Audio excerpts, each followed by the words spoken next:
In this video, we're going to work on a problem that says model 4 times 5 equals 20 using an array. So an array is helpful to help you with multiplication. So how does an array look?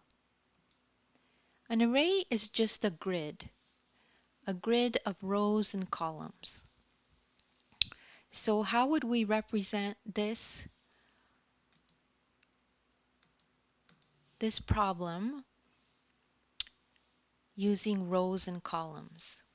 So it would look like this. So we would have filled in the rows and columns. So 4 rows and 5 columns.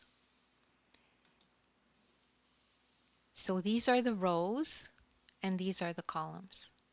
So we have 4 rows and 5 columns in pink, right? So if you fill all those in, this is your array.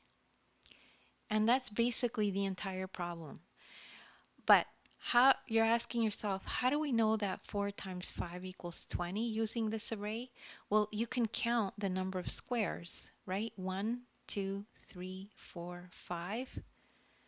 There's 5 over here. So if you skip count, right? 4 times 5, 10, 15, 20. So we know that 4 times 5 equals 20 using this array.